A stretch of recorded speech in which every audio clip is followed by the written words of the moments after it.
From the Aishin Broadcast Studio, it's AMN Drive Time, brought to you by Aishin.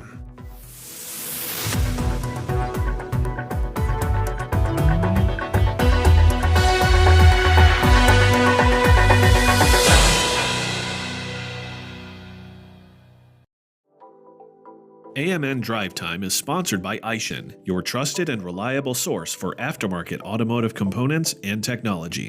Visit AishinAftermarket.com for more information. Tanya, welcome to AMN Drive Time, sponsored by our great friends at Aishin. Thank you. Thank you for having me. Yeah, we're glad to have you here. So, Tanya, you've been at TerraPower, formerly BBB, right?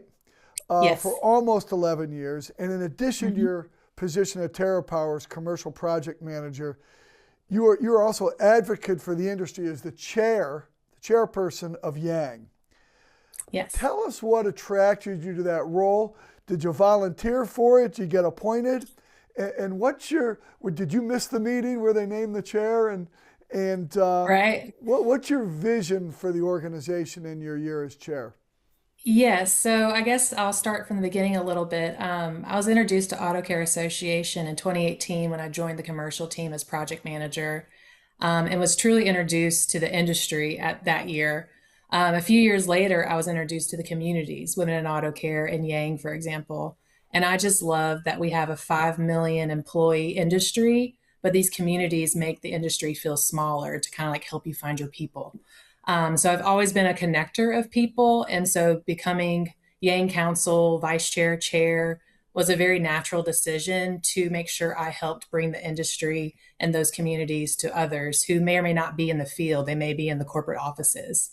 But prior to my commercial experience, I was in finance and I didn't know about Auto Care or Apex or any of those things. And so I just really have an empathy for the newbies in the industry that may not know all the resources and people out there that they could connect with and really have relationships with.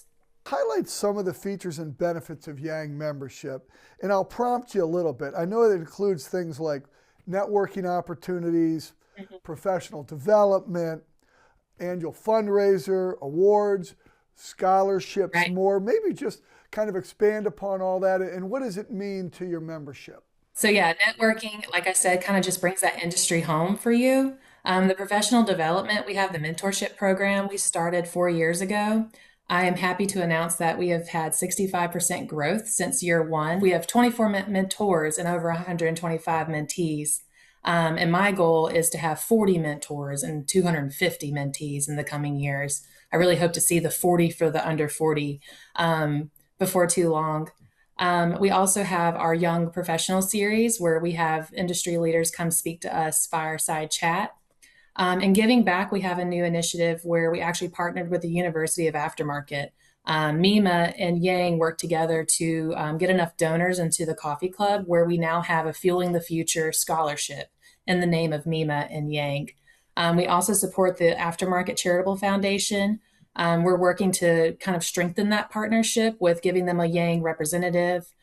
We do the same for UAF. So we're really getting our feet in more where we can get more involved, give voice to the under 40, and also help all of our partners that we're trying to give back to by volunteering our time, not just funds. And remind me and our audience, how many total members of Yang?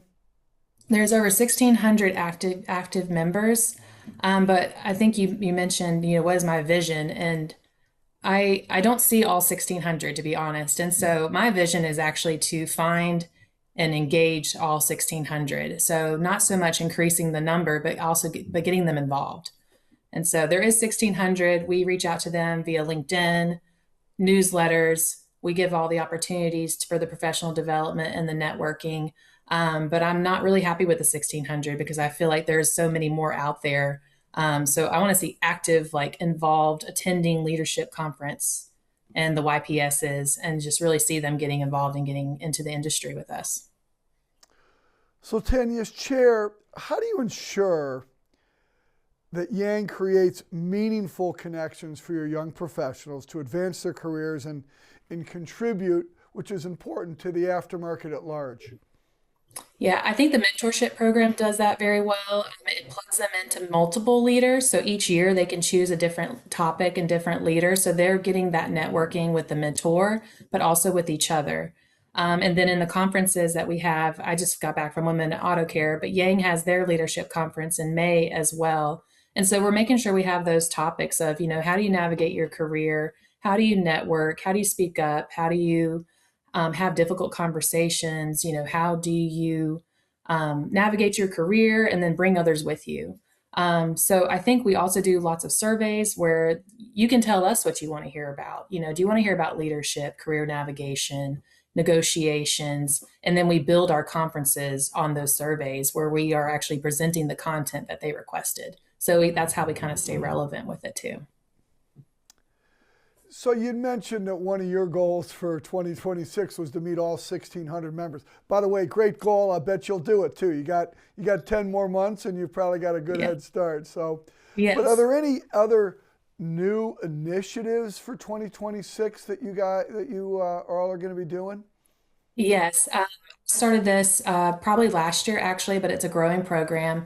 It's called the Yang Ambassador. So very similar to the Women in Auto Care Champions, but a little bit different. So the Yang Ambassadors, there's no age cap, which is the Yang under 40. But it's those who are advocates for the under 40 at each company, each auto care member. We're looking for a member that can say, hey, under 40, here's all the resources that Yang and Auto Care provide. Here's the webinars, here's the scholarships, here's the leadership conference. And so really getting the word out to the under 40 with word of mouth and in-person engagement, not just the virtual. So we started that probably in the summer of last year. We have about 65 ambassadors already, but my goal is to have one at each company. And then you can use that infrastructure for the Aftermarket Charitable Foundation, the University of Aftermarket scholarships. So like once you get that infrastructure in, it's very simple to get the word out on things that are important, such as Leadership 2.0, Next Steppers, 5 for 5, all these things that we have for them. I think the biggest challenge is the awareness. So you mentioned you were just at Women in Auto Care. I presume you had a Yang get together while you were there? We did. Yes, we average about 35 each year. And so I think just for the benefit of our audience, which events that go on in the aftermarket in general does Yang have a planned get together for the members? I presume it's Apex, of course, right? Apex is the largest, absolutely, where you see at least 300 of us out of the 1,600. We do have the Women in Auto Care. We've done that 3 years in a row. You'll see us at Leadership 2.0, spring and fall. We're also at a lot of the bigger trade shows with the traditional channel. We have about 10 to 12 each year. So you just gotta kind of keep your eyes open for where they pop up. You'll probably have one in Detroit. I know we do a CAWA in California. They usually have one at each Connect where we have our leadership days in the fall and spring. So we try to do our best that if we have representation, we kind of put the invite out there, whether it be formal or informal. So Tanya, it is tradition on AMN Drive Time to do something we call lightning round.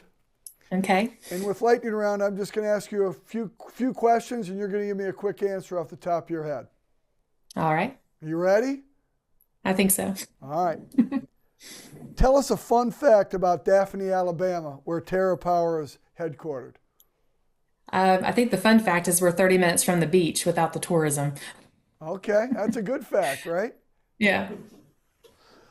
What's your favorite way to spend a free weekend?